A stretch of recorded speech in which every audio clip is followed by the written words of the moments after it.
Here is an important video as I promised you. आपके लिए reading skills यानी unseen passages के लिए some important tricks and tips के साथ नया वीडियो लेकर आई हूँ और इसमें आपको बहुत ही ध्यान से समझना है। एज वी ऑल नो कि कल आपका इंग्लिश का पेपर है मॉर्निंग में। आप सभी को all the best, all the very best. आप अपना फुल पोटेंशियल देंगे एग्ज़ाम में। आई होप सबसे अच्छा पेपर्स होंगे आपके, और जो कुछ भी रिवीजन करना है वो आप देख लें। इसमें रीडिंग स्किल्स में आपको देखना है टिप्स एंड ट्रिक्स हैं। फर्स्ट बहुत इंपॉर्टेंट है, इसको आप ध्यान से देखिएगा कि emphasise on the main point of the paragraph. Paragraph का जो मेन पॉइंट है उसको आपको ध्यान से पढ़ना है, और वो क्या है कि you just need to understand the main point of the text without worrying about comprehending all the associated examples. Main point पे आपको ध्यान देना है। जो उससे संबंधित पैराग्राफ दिए हैं या एग्जाम्पल्स दिए हैं उनके बारे में आपको ज़्यादा नहीं सोचना है। आपको ये देखना है कि मेन किस बात पर फोकस किया गया है पैराग्राफ में। While the details in a reading passage are important, don't get carried over with reading examples, illustration and so on.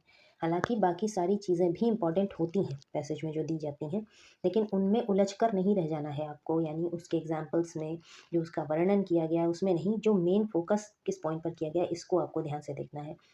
Being able to judge overall flow and structure will help you analyze the answer questions। मतलब आप जब उस paragraph का main flow समझ लेंगे कि ये किस चीज़ पर आधारित है, किस बात पर आधारित है, उसको आपको अच्छी तरीके से समझना है, उसका स्ट्रक्चर समझ लेना है, और वो ही उसका वर्णन जो आप करेंगे आंसर्स में वो ही आपको सबसे ज़्यादा नंबर दिलाएगा। मतलब आपको किसी भी सेंटेंस को एज इट इज़ नहीं लिखना है, क्वेश्चन का आंसर एज इट इज़ नहीं लिखना है। उसको पढ़ना है, अच्छी तरह से समझना है और अपने वर्ड्स में लिखना है। उसमें आपको परेशान नहीं होना है, डरना नहीं है। हो सकता है बहुत सारी चीज़ें उसमें आपकी पढ़ी हुई ना हो, लेकिन जब आप पैराग्राफ का फ्लो समझेंगे ना, तब आप समझ जाएंगे कि ये किस बात से रिलेटेड है vocabulary. Second is understand the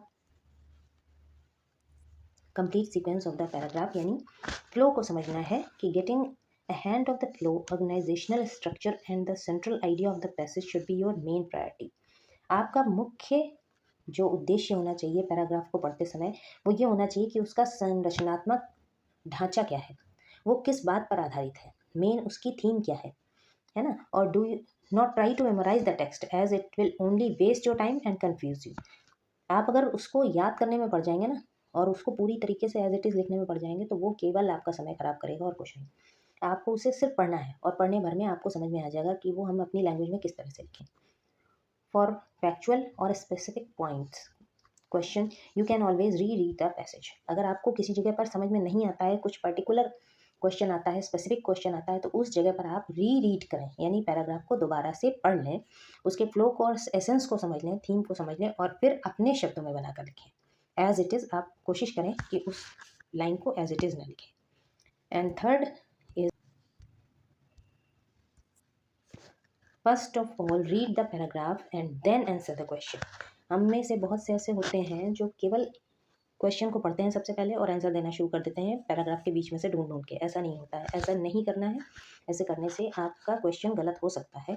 कई बार ये चांसेस होते हैं कि 80% आपका क्वेश्चन रॉन्ग हो सकता है। So it is vital that you read the passage first and then the question.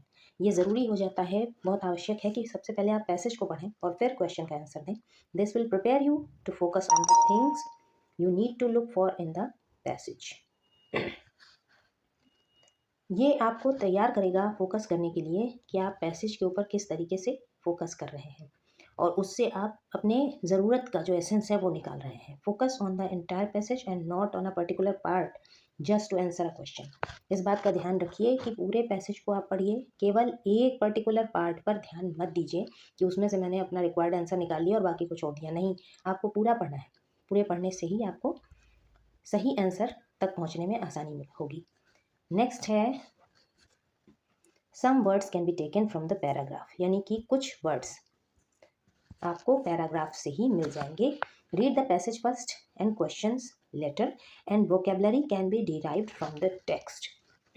ये होता है कि जब आप पढ़ रहे होते हैं पैसेज तो आपको उसमें बहुत अच्छी क्वालिटी की वोकेबलरी, बहुत अच्छे वर्ड्स मिलते हैं जो कि अपने आप से आपके ध्यान में नहीं आते हैं, और हो सकता है उनमें से कई की मीनिंग भी आपको ना आती हो, लेकिन जब आप उसको पढ़ेंगे और रिकनेक्ट करेंगे तो आप अच्छी तरह समझ जाएंगे कि इस वर्ड का मीनिंग क्या है, आपको समझ में आने लगेगा। While having a good vocabulary is always on added advantage, do not let it bog you down। मतलब इसको बेकार ही न जाने दें और उसमें से अच्छे शब्दों का चयन करें, क्योंकि अपने वर्ड्स में लिखते समय हो सकता है आपके पास वोकेबलरी की कमी पड़ जाए, तो उस वक्त आप अच्छे वोकेबलरी, अच्छे वर्ड्स टेक्स्ट कॉन्टेक्स्ट में से भी ले सकते हैं। It is not necessary to understand the meaning of all words in the passage as meaning can be रीराइव from the context as well. हो सकता है कि आप उस कॉन्टेक्स्ट में लिखे हुए वोकेबलरी की बहुत अच्छे से मीनिंग ना समझ पा रहे हो, लेकिन आप जब उनको कनेक्ट करेंगे तो आप अच्छी तरह समझ जाएंगे कि इसका आंसर जो हम लिख रहे हैं वो इस वर्ड से रिलेटेड है और इसका ये मीनिंग हो सकती है कि जो आंसर्स हैं वो कॉन्टेक्स्ट में ही होते हैं। Do the easy questions. जो आपको आंसर्स मिलेंगे, करेक्ट ऑप्शंस मिलेंगे, वो आपको पैसेज से ही मिलेंगे। The right answer is always based on the information given with in the passage. जो सूचना, जो बातें, संकेत आपको पैसेज में दिए गए हैं, क्वेश्चंस के आंसर उन्हीं में से ही होते हैं। For instance, in MCQs type questions, any of the option that is out of the scope of the passage or one which requires you to know something from your background knowledge is never the correct answer। कभी भी अपनी सोच पर, अपनी समझ पर भरोसा करके आप कोई भी MCQs का आंसर टिक मत कर दीजिए। मल्टीपल चॉइस क्वेश्चन में कोई भी आंसर आपने अपनी पिछली जानकारी की या जानकारी सूचना के अकॉर्डिंग उसके बेसिस पर आप मत टिक करें।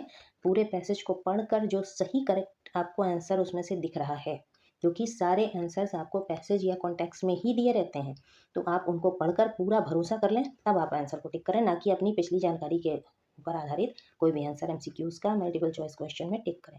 ऐसा नहीं, आप पढ़ने के बाद ही ये डिसाइड करें कि ये क्वेश्चन में इंपॉर्टेंट होते हैं। सारे क्वेश्चंस इंपॉर्टेंट होते हैं, इसलिए किसी एक को पढ़कर दूसरे को छोड़ देना नहीं है, ठीक है ना। तो मेन कहने की बात, सारे पॉइंट्स का निचोड़ ये है, एसेंस ये है कि आप पैराग्राफ को पूरी तरह से थॉरोली स्टडी करिएगा और तभी रिलेटेड क्वेश्चंस के आंसर्स दीजिएगा, क्योंकि अगर आप ऐसा नहीं करेंगे तो हो सकता है कि कहीं पर आपकी अधूरी जानकारी के हिसाब से अगर आपने जल्दबाजी में क्वेश्चन का आंसर देने की कोशिश की तो वो हो सकता है कि कुछ % चांसेस है गलत हो जाए। तो पहले पैसेज में focus on one point for quite a bit of sentences and then change it towards the end trigger words like but और हाउएवर।